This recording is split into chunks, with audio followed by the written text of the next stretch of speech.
Hello दोस्तों, मेरा नाम है शिवम चहल और आप देख रहे हैं द विजन यूपीपीसीएस चैनल। दोस्तों, आज हम लोग ज्योग्राफी, सोशलॉजी, पबेट, social work, defence study subject के बारे में बात करेंगे। बुक्स, नोट्स और स्ट्रेटजी के बारे में मेरे को बहुत सारे मेल्स आए थे और कमेंट भी किया था लोगों ने कि सब्जेक्ट में मैंने एक वीडियो बनाई थी जिसका लिंक मैं डिस्क्रिप्शन में नीचे डाल दूंगा।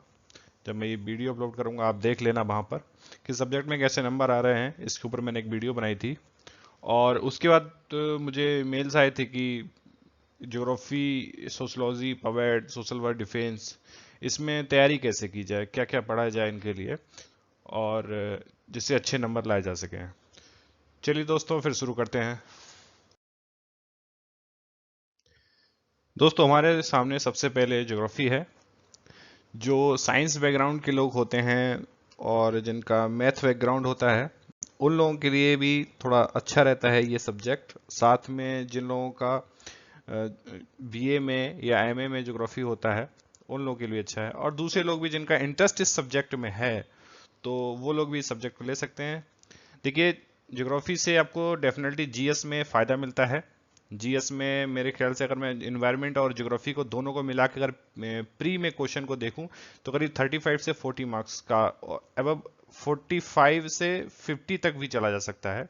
तो इसमें जीएस में इसका बहुत बड़ा एडवांटेज है। आपका प्री में भी एक पेपर जीएस का फर्स्ट पेपर होता है और उसके बाद मेंस जब होगा तब भी जीएस के क्वेश्चंस आते हैं। वो ज्योग्राफी के क्वेश्चंस आते हैं जीएस के पेपर में। दूसरा, ऐसे में आपको थोड़ा हेल्प मिल जाता है इससे। अगला है कि ज्योग्राफी क्यों लिया जाए। तो ज्योग्राफी के बारे में ये है कि कॉन्सेप्ट अगर एकदम क्लियर आपका होगा, जो भी इसके सिद्धांत वगैरह और सारी चीजें होती हैं, तब आपको बहुत अच्छा नंबर मिलता है। लेकिन वही अगर आप थोड़ा सा भी चूक जाते हैं कॉन्सेप्ट से, तब आपको नंबर इसमें नहीं मिलेगा। ये एकदम क्लियर रहता है, कॉन्सेप्ट एकदम क्लियर रहना चाहिए, क्या पूछा है और हम लोग क्या बता रहे हैं। क्वेश्चन नहीं आता है, क्वेश्चन को छोड़ दें। अगर नहीं आते हुए क्वेश्चन को अटेम्प्ट भी कर लिया तो सोचिए, अगर पहला क्वेश्चन ही गलत अटेम्प्ट कर लिया तो वो पूरी कॉपी एग्जामिनर उसी माइंड से चेक करेगा कि इसको ज्योग्राफी थोड़ी आती है, ज्यादा तो बिल्कुल नहीं आती है।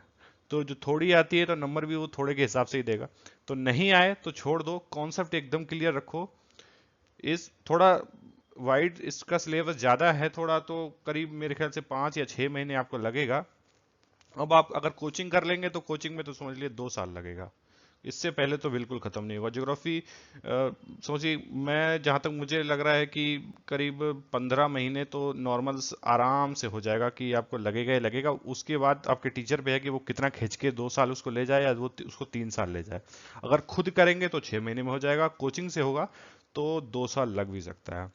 अगला है मैपिंग। मैपिंग बहुत इंपॉर्टेंट है। पूरी मैपिंग को एकदम एक एक जगह को रट जाना है। अब सारी चीजें तो नहीं याद रखी जा सकती, लेकिन कोशिश करिए मैपिंग में कि जितना से ज्यादा हो सके वो आपको तैयार करना है। अगला आता है मैपिंग के बाद ड्राइंग। ड्राइंग अगर भाई नहीं आती है तो अगर ज्योग्राफी ले रहे हैं तो ड्राइंग सीख ले, क्योंकि बिना, अगर आपने मैप बनाए क्वेश्चन को अटेम्प्ट किया, और देखिए एक कमरे में ही सब लोग बैठते हैं, ज्योग्राफी के जो लोग होंगे वो एक कमरे में बैठते हैं, सारे सब्जेक्ट में ऐसा ही होता है। सोचिए, अगर आपके एक सीट आगे या 2 सीट आगे किसी किसी भी लड़के ने अगर किसी क्वेश्चन पे ड्राइंग बनाई, मतलब मैपिंग बनाई है उसने, और वो क्वेश्चन के बाद में आपका नंबर आता है, तीसरे आप हैं, आपने जब उस क्वेश्चन को नॉर्मली लिख के छोड़ दिया, आपने उसमें मैपिंग नहीं बनाई, तो एग्जामिनर वहीं आपको डिनोट कर लेगा कि इसने मैपिंग किया था, उसको मैंने नंबर कैसे दिए, और इसने मैपिंग नहीं की है तो मैं इसको नंबर कैसे दूंगा। तो आप यहाँ पिछड़ जाएंगे। तो ड्राइंग बहुत इंपॉर्टेंट है। अगर आपको नहीं आती है तो सीख ले, और जिनको आती है तो उनके लिए बहुत अच्छा है। अगला है 10 साल के पेपर। हाँ, पेपर जो हो 10 साल, 15 साल, 20 साल के जो आपको मिल जाए, क्वेश्चन को देखें, उसके पैटर्न को समझें, टीचर के ऊपर ना रहें कि वो बताए कि भाई ऐसा ऐसा आ रहा है, खुद से देखें। 10-15 साल के क्वेश्चन उठाएं, सॉल्व ले लें उनका, अनसॉल्व ले लें, दोनों ले लें, और उसके हिसाब से छोटे, देखिए अब क्या हो रहा है, एक सेक्शन में जैसे बना देगा 3-3 क्वेश्चन करके कर देगा, तो आपको तीनों ही अटेम्प्ट करने रहते हैं। पहले क्या होते थे, बड़े बड़े क्वेश्चन आते थे। अब क्या होता है कि बस 3 क्वेश्चन में अगर उसको एक क्वेश्चन को तोड़ दिया उसने, तो आपको क्या है, इसमें कम से कम 250, 300, 400, 500 जो आपसे बन जाए, छोटे छोटे क्वेश्चन जो हो उनको, मतलब हर टॉपिक के बारे में, मतलब 10-10, 15-15 लाइन लिख लिख के एज ए क्वेश्चन बना के उसको। और ये चीज हेल्प कर कहाँ करेगी, वो पिछले साल जो क्वेश्चन आते थे, लॉन्ग क्वेश्चन जो आते थे, उन क्वेश्चन को ही अब छोटा कर दिया गया है तोड़ के। अगर हम खुद लोग अगर बैठ के हम लोग देखें 10-15 साल के क्वेश्चन को, तो वही लॉन्ग क्वेश्चन अब शॉर्ट हो गए हैं और उन्हीं को लगातार पूछा जाएगा अब। तो आप यही करिए, उन क्वेश्चन को तोड़िए और उस क्वेश्चन को ही 3 पार्ट में डिवाइड कर लीजिए। जो क्वेश्चन पूछा गया उसको 3 पार्ट डिवाइड करके ऐसे अगर आप करेंगे तो 300 से 400 क्वेश्चन या 500 क्वेश्चन तक आप आराम से उसमें बना लेंगे, और जब एग्जाम में होगा तो शॉर्ट नोट बन जाएगा, तो वहां पे आपको बहुत हेल्प मिलने वाली है। नॉर्मल जो बुक होती है, नोट्स होती है, वो भी पढ़े, लेकिन जो क्वेश्चन पूछे गए हैं आप उसके नोट्स भी जरूर बनाएं। नोट्स बनाने का मतलब है उसके क्वेश्चन को बनाएं और उसको लिख के रख लें, और 2-3 बार पढ़ेंगे सारे क्वेश्चन याद हो जाते हैं। वहां जाके एकदम से नहीं लगेगा यार ये क्या पूछ लिया। तो कुछ क्वेश्चन ऐसे होते हैं जो नहीं होते हैं बुक्स में, और वो लोग जनरली बना देते हैं और वही बाद में मिल जाता है। अगला है सक्सेस मतलब कम बुक पढ़ो, रिवाइज ज्यादा करो। यही कॉन्सेप्ट है भाई कि ज्योग्राफी में पढ़ने के लिए तो बहुत कुछ है। हर मतलब करीब 3-3 4-4 राइटर की एक एक सेक्शन पे बुक बनी हुई है। एक सेक्शन की बुक पढ़िए, उसके बाद में दूसरे सेक्शन की बुक तब पढ़िए जब वो टॉपिक उसमें ना मिले। अगर आप डबल डबल डबल करेंगे तो सोचिए बुक भी ज्यादा हो जाएगी और रिवाइज होगा नहीं, और जब रिवाइज नहीं होगा तो याद ही कुछ नहीं रहेगा, याद नहीं रहेगा तो फिर वहां पे आप लिख ही नहीं पाएंगे।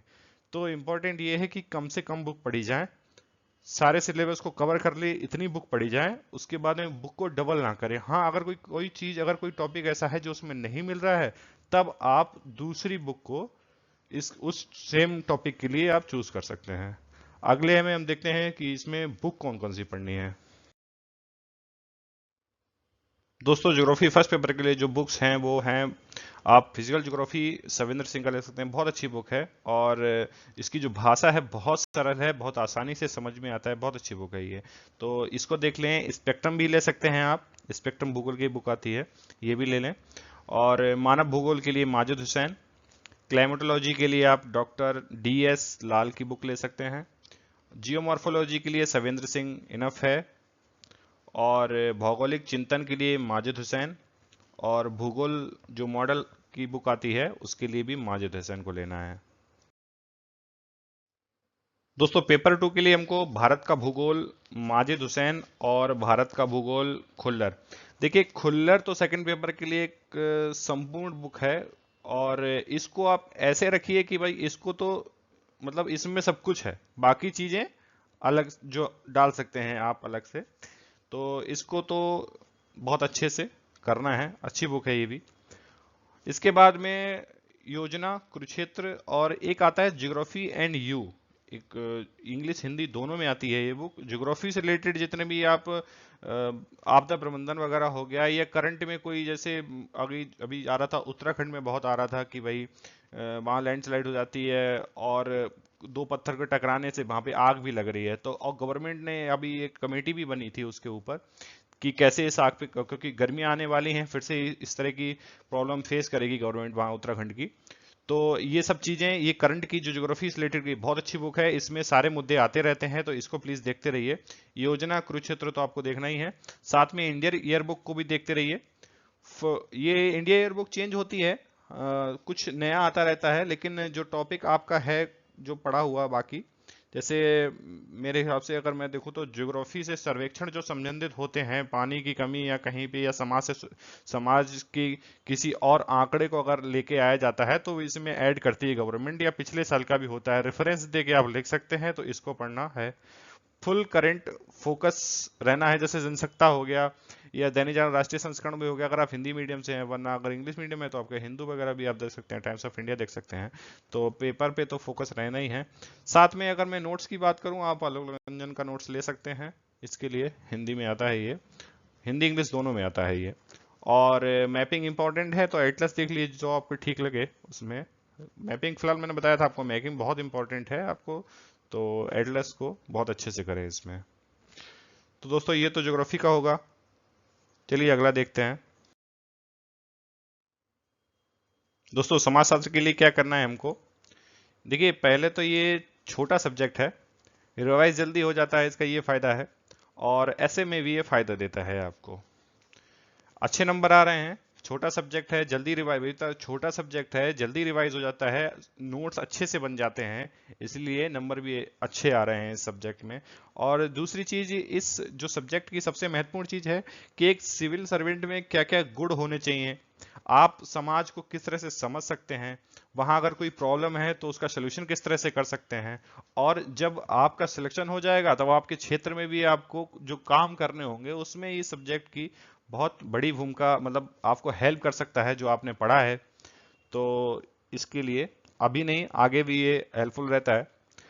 इसका भी सेम फंडा वही है कि 10-15 साल के क्वेश्चन आपके जो भी हैं आप उनको उठाएं, देखें कि क्वेश्चन का पैटर्न क्या है, जो लॉन्ग क्वेश्चन थे उनको तोड़ के छोटे में करें और उनको ही बना के आगे देखते रहें और उन पे प्रैक्टिस करते रहें। अब कुछ लड़के मैंने देखा था पूछ रहे थे कि सोशल वर्क और सोशोलॉजी में सिलेबस जो मैचिंग का कितना है, तो मेरे ख्याल से जहां तक मुझे लगता है 60 से 40% का ही मैच करता है, इससे ज्यादा मैच नहीं करता है। सोशल वर्क जो है लगता है मिलता जुलता, लेकिन ऐसा नहीं है, बिल्कुल अलग है वो। उसमें और इसमें बहुत डिफरेंस है। तो ऐसा मतलब अगर आपका थोड़ा, शायद मेरे ख्याल से जहाँ तक मुझे पता है शायद दोनों को एक साथ ले भी नहीं सकते हैं, वो आप देख लेना, मुझे नहीं पता इतना। लेकिन इसको ये है कि 40 और 60 का रेशो इसमें रहता है। जो बुक्स हैं हम देखते हैं। सोशलॉजी के बुक्स में फर्स्ट पेपर में आपको इग्नू की बुक्स ले लेनी है, एसएस पांडे की बुक और नोट्स ले लेने हैं। धर्मेंद्र सर के नोट्स भी आते हैं, धर्मेंद्र पतंजलि वाले नहीं, धर्मेंद्र एक पता नहीं कौन सी कोचिंग उनकी, उनका नोट्स है ये। और पेपर दिल्ली में शायद, इलाहाबाद में भी कराते हों, दिल्ली में तो कराते ही हैं। पेपर 2 में आपको समाजशास्त्र की एक बुक आती है योगेश हटल की, इसको लेना है। करंट बहुत इंपॉर्टेंट है, इसमें भी योजना और कुछ को देखना है। करंट में देखिए गवर्नमेंट की कुछ पॉलिसीज आती रहती हैं, उनका लाभ लोगों तक पहुंच रहा है नहीं पहुंच रहा है, आंकड़े क्या हैं, फंड क्या है, बहुत सारी चीजें, पंचवर्षीय योजना या जो पिछली बार से जो योजनाएं चल रही हैं उनमें और आज में क्या बदलाव है। जैसे मनरेगा हो गया आपका, और ये जो ग्रामीण योजनाएं जो चल रही हैं वो, तो सारी योजनाएं इसमें फंसती हैं। और करंट वगैरह भी है, तो आप अच्छे से जो चल रहा है करंट में कुछ बदलाव हुआ है, कोई एक्ट बना है, तो उसको आप करंट में ऐड करके आप अच्छे नंबर ला सकते हैं सब्जेक्ट में। अगला है पब्लिक एडमिनिस्ट्रेशन। ये सब्जेक्ट पिछले साल बहुत अच्छे नंबर लेके आया था, जिन लोगों का था अमूमन उन लोगों का अगर दूसरा सब्जेक्ट भी थोड़ा हेल्प करा उन लोगों को तो सिलेक्शन हो गया था आराम से। तो जीएस में फायदा आपको बिल्कुल मिलता है। लक्ष्मीकांत की पॉलिटी पढ़ लेंगे तो पॉलिटी से तो 20-25 क्वेश्चन आते ही आते हैं हर साल पॉलिटी से। तो जीएस में भी आपको फायदा है, एसए में भी आपको फायदा है, और इंटरव्यू में तो आपको फायदा होगा ही। सिविल सर्वेंट बनने के बाद एज ए सब्जेक्ट आप इसको रखते हैं तो बाद में आपके एडमिनिस्ट्रेशन को संभालने में ये सब्जेक्ट बहुत हेल्प करता है। छोटा सब्जेक्ट ये भी है, नंबर भी इसमें अच्छे आ रहे हैं। आप अच्छे से मेहनत करेंगे कॉन्सेप्ट के ऊपर, बाकी चीज़ों के ऊपर, करंट से भी लेट करके इसको करेंगे तो बहुत अच्छा नंबर इस सब्जेक्ट मिल रहा है। पिछले साल एग्जाम्पल है, मैंने आपको बताया है, मार्कशीट दिखाई है सारी की सारी, बहुत अच्छा नंबर मिला है। लोग 400 में से 260, 70, 80 तक पहुंचा दिया है इस पिछले साल। इसमें जो नंबर था जम के फोड़ा बच्चों ने।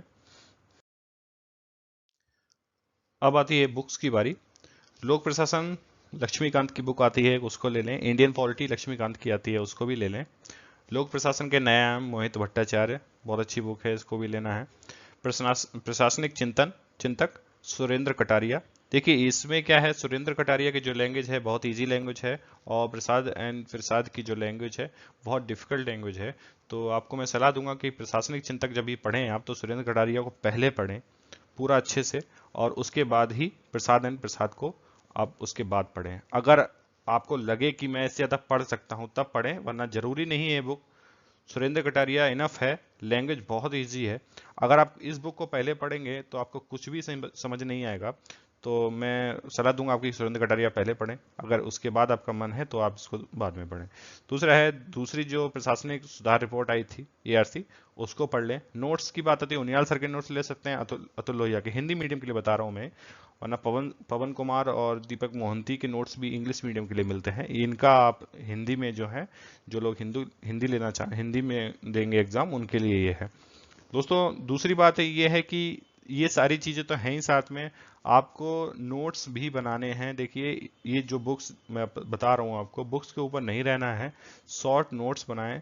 पिछले साल के 10-15 साल के जो क्वेश्चन थे उनको उठाएं, और उन क्वेश्चन के बाद में कैसे क्वेश्चन बन रहे हैं खुद डेवलप करें। टीचर के ऊपर मैं कह रहा हूँ आपसे, अगर आप कोई भी कोचिंग करेंगे तो अमूमन 1 साल लग जाएगा। और ज्योग्राफी हिस्ट्री जैसे बड़े बड़े सब्जेक्ट अगर आपने चूज किए हैं तो 2 साल लग जाएंगे, डेफिनेटली 2 साल लगेगा। टीचर आपसे कहता रहे 6 महीने 7 महीने हो जाएगा, ऐसा नहीं है, 2 साल चलाते हैं वो लोग, क्योंकि उनका जो पैटर्न है, मान लीजिए किसी बैच में 100 बच्चों ने एडमिशन लिया है, ठीक है, 100 के बाद में वो उन बच्चों में 50 को अपने साथ हमेशा बना के रखते हैं, जिससे जो कंटिन्यूटी बनी रहे उन लोगों की और बच्चे आते रहे।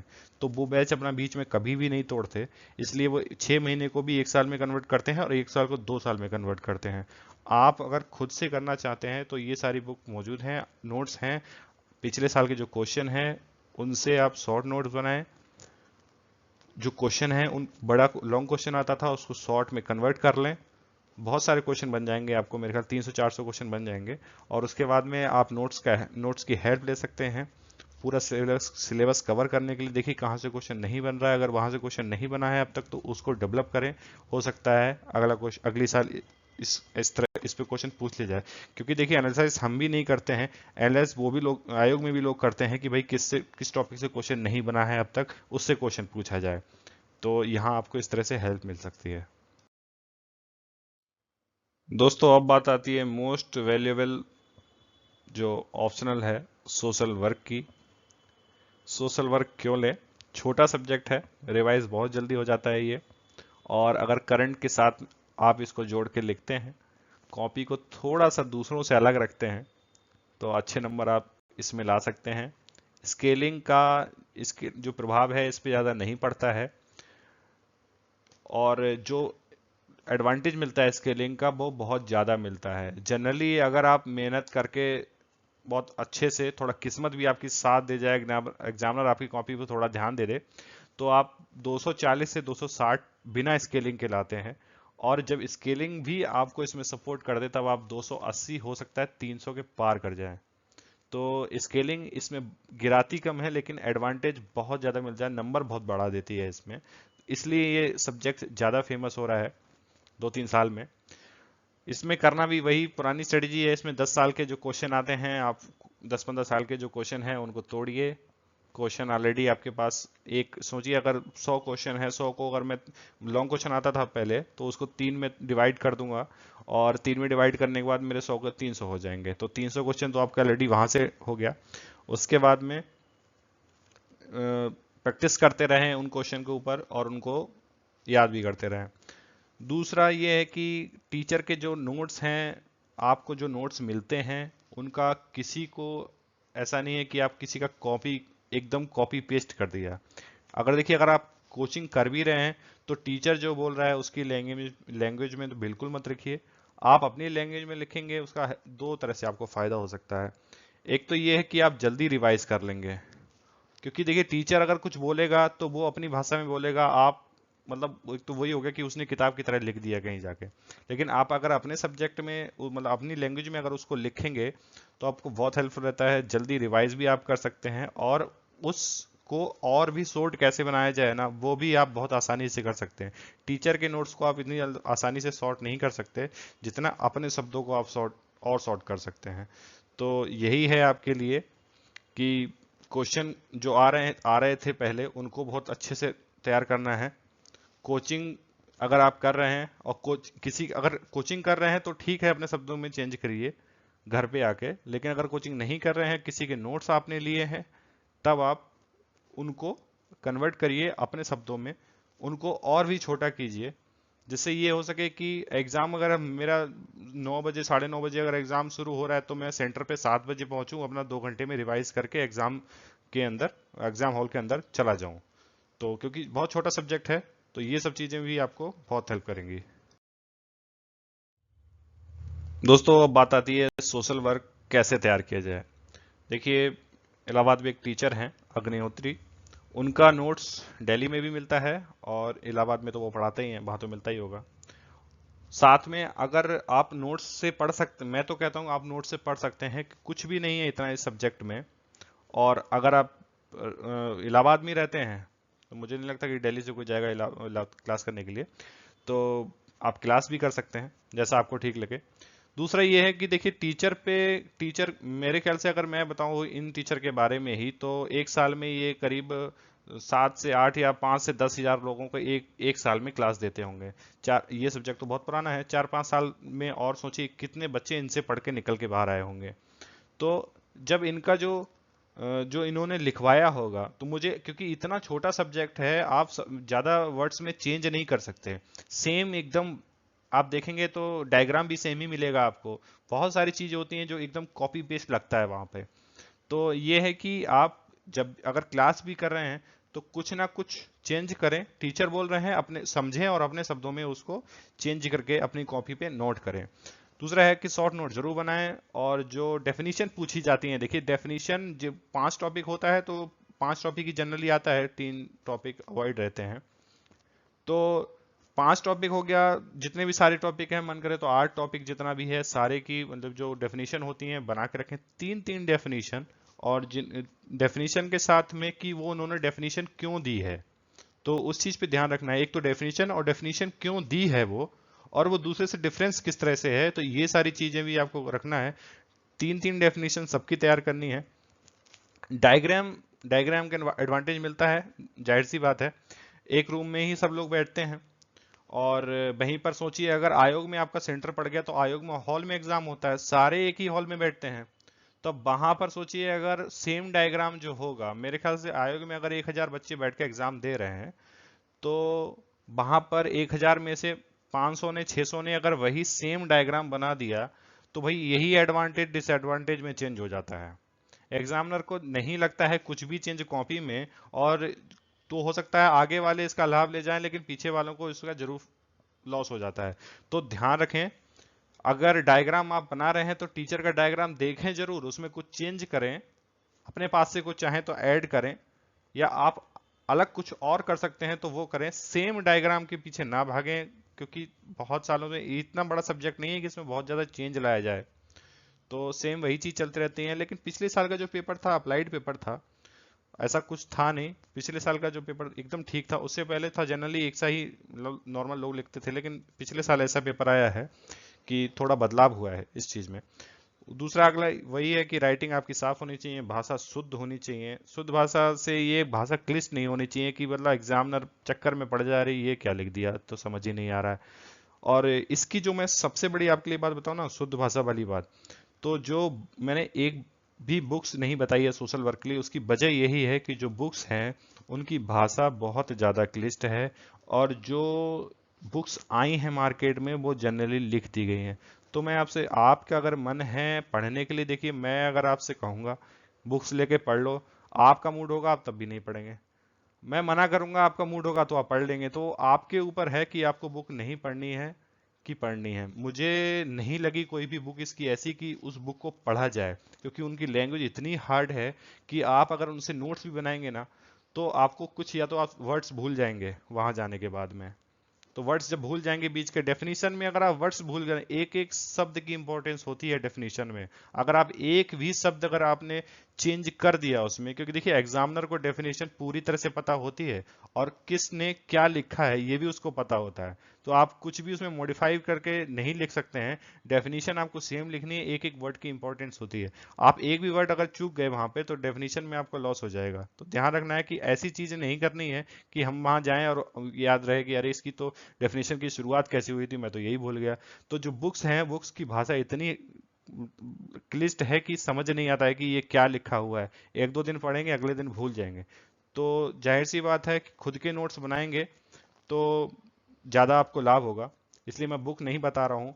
इसमें भी सेम फंडा है, जो 10-15 साल के पिछले साल के जो क्वेश्चन है उनको सेम वही है, 3 पार्ट में आपको तोड़ना है, और 100 हैं तो 300 बन जाएंगे, उस हिसाब से आपको नोट करके रखना है। नोट करके एक बार रख लेंगे तो एज ए प्रैक्टिस में आ जाएगा आपकी कि भाई हाँ मैंने ये क्वेश्चन बनाया था और इस तरह से ये है।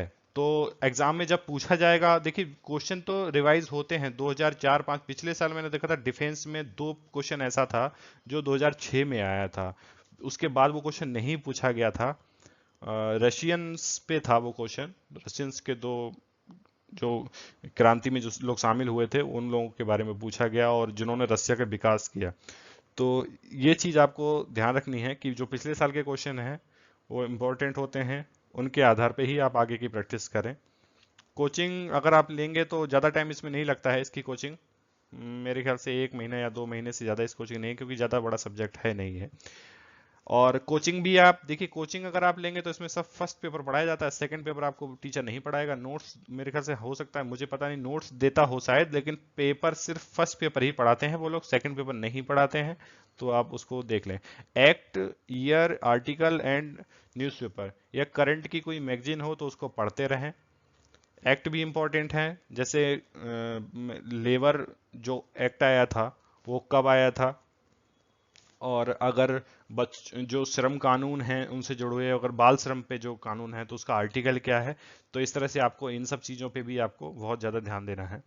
तो दोस्तों ये रहा सोशल वर्क, आप ले सकते हैं, बहुत अच्छा सब्जेक्ट है ये। दोस्तों अगला जो ऑप्शन है वो है डिफेंस स्टडी। क्यों लें? तो इसका वही सेम फंडा है, वही इसमें भी छोटा ही सब्जेक्ट है, ये भी रिवाइज जल्दी हो जाएगा, आप शॉर्ट नोट बना सकते हैं इसके बहुत आसानी से, 2 महीने में इसको कंप्लीट कर सकते हैं, सेम सोशल वर्क की तरह। अच्छे नंबर भी लगातार इसमें आ रहे हैं और इंटरेस्टिंग सब्जेक्ट है, और नंबर जो हैं वो 240 से 270 के बीच भी नंबर इसमें आ रहे हैं। लेकिन मैं आपको एक सलाह दूंगा, अगर आप सोशल वर्क ले रहे हैं तो आप डिफेंस ना लें, और अगर डिफेंस ले रहे हैं तो आप सोशल वर्क ना लें। दोनों सब्जेक्ट लेने से लॉस हो रहा है, जो मार्कशीट में मैंने दिखाया भी है, जो पिछली वीडियो मैंने बनाई थी अपनी, अब उसका लिंक मैं डिस्क्रिप्शन में नीचे दे दूंगा आपको। आप अगर आपने नहीं देखी है वो वीडियो तो आप देख सकते हैं।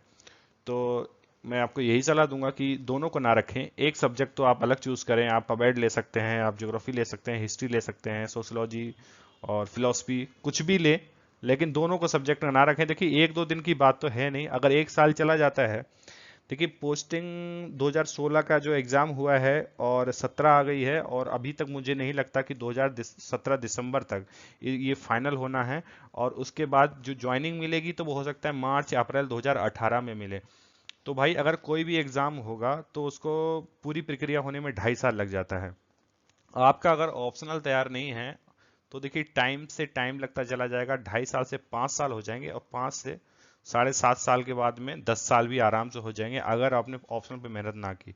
ऑप्शनल बहुत महत्वपूर्ण है, एक नंबर से भी आपका रुक जाता है तो सोचिए 2.5 साल का लॉस हो जाएगा आपको, 2.5 साल और तैयारी करनी पड़ेगी। और जो तैयारी आप शुरू में करते हैं ना, उसका इतना बाद में फायदा आपको नहीं मिलता है, क्योंकि एक टाइम होता है चला जाता है, पीक टाइम होता है एक चला जाता है, और वो पीक टाइम चलने के बाद में जो होता है ना, उसके बाद में ग्राफ नीचे ही गिरता है, ऊपर नहीं जाता है। तो इसलिए सब्जेक्ट बहुत इंपॉर्टेंट है। आप बहुत अच्छे से जो सब्जेक्ट लें बहुत अच्छे से तैयार करें, कोई गलत सब्जेक्ट लेके अपना टाइम वेस्ट ना करें कि देख ले रहे हैं इस बार तो प्रैक्टिकल कर ले रहे हैं इस बार कि भाई कैसे नंबर मिले। तो प्रैक्टिकल करने का टाइम नहीं, क्योंकि भाई प्रैक्टिकल बहुत महंगा पड़ेगा, 2.5 साल का प्रैक्टिकल है, ये आप समझ लीजिए। तो फिर ये डिफेंस है, आगे हम देखते हैं इसमें बुक्स क्या लेनी है। दोस्तों अब बात आती है कि इस सब्जेक्ट को तैयार कैसे किया जाए। रजवन सर का बहुत अच्छे टीचर हैं डिफेंस हिस्ट्री के, ये इनका नोट्स ले लें या आप चाहें तो क्लास कर सकते हैं। सेम सोशल वर्क की तरह ज़्यादा बड़ा ये सब्जेक्ट भी नहीं है आपका, और छोटा ही है। वही है टीचर, क्योंकि इनका ये भी बहुत फेमस टीचर हैं, बहुत लोग इनके नोट्स पढ़ते हैं। जो कॉपी पेस्ट नहीं करना है, दोनों सब्जेक्ट में आप ध्यान रखिए, कुछ ना कुछ चेंज कीजिए, अपने शब्दों में लिखेंगे, रिवाइज कर पाएंगे आप जल्दी। तो ये है, शॉर्ट नोट्स जरूर बनाएं, राइटिंग भी एकदम साफ हो, और जो आपकी लैंग्वेज है वो भी इजी लैंग्वेज भी आप यूज़ करें। पेपर और जो सॉल्व्ड एक पेपर आता है और अनसॉल्व पेपर आता है, दोनों को ले लें और अच्छे से तैयार करें। 10-15 साल के क्वेश्चनों को तोड़ तोड़ के लॉन्ग क्वेश्चन को शॉर्ट क्वेश्चन में कन्वर्ट करें, 200-300 क्वेश्चन आपके आराम से तैयार हो जाएंगे। उसके बाद जो सब्जेक्ट आपका छूट, मतलब जो टॉपिक आपके छूट जाते हैं, वो आप जो नोट्स रजवन सर के हैं उनको लेके कंप्लीट कर सकते हैं, और साथ में करंट के मुद्दों से भी आप जोड़ें। फाइनेंस मिनिस्टर हो गए, डिफेंस मिनिस्टर हो गए, प्राइम मिनिस्टर हो गए, ये अगर किसी कंट्री में गए हैं, कहीं पे कोई समझौता हुआ है डिफेंस से रिलेटेड, या कुछ ऐसे अंतर्राष्ट्रीय समझौते जिसका फायदा इंडिया को ग्लोबल लीडरशिप में मिल रहा है, तो बहुत अच्छे से उस चीज़ को ध्यान रखें। और दूसरा ये है कि देखिए, सब्जेक्ट को समझना है। डिफेंस का मतलब ये नहीं है कि इसमें गोला बारूद ये सब चले। देखिए, अगर हमको अच्छे नंबर लेके आने हैं तो समझना भी है कि सब्जेक्ट में है क्या और उसमें लिखना क्या है। डिफेंस में इम्पोर्टेंस रहती है एजुकेशन की, इम्पोर्टेंस रहती है हेल्थ की, इकोनॉमी की, एग्रीकल्चर की, इन्वेस्टमेंट की।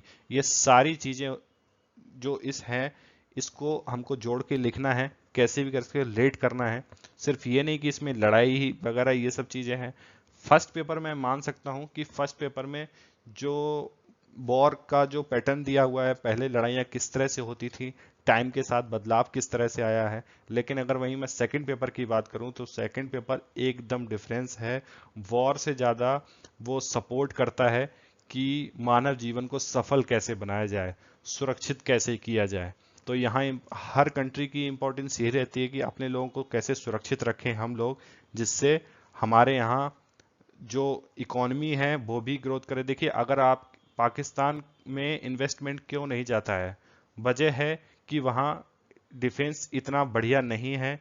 उस देश की खुद की सुरक्षा खतरे में पड़ी हुई है। अगर इस तरह की प्रॉब्लम्स इंडिया फेस करने लगा एक दिन, तो इन्वेस्टमेंट इंडिया में आना भी बंद हो जाएगा।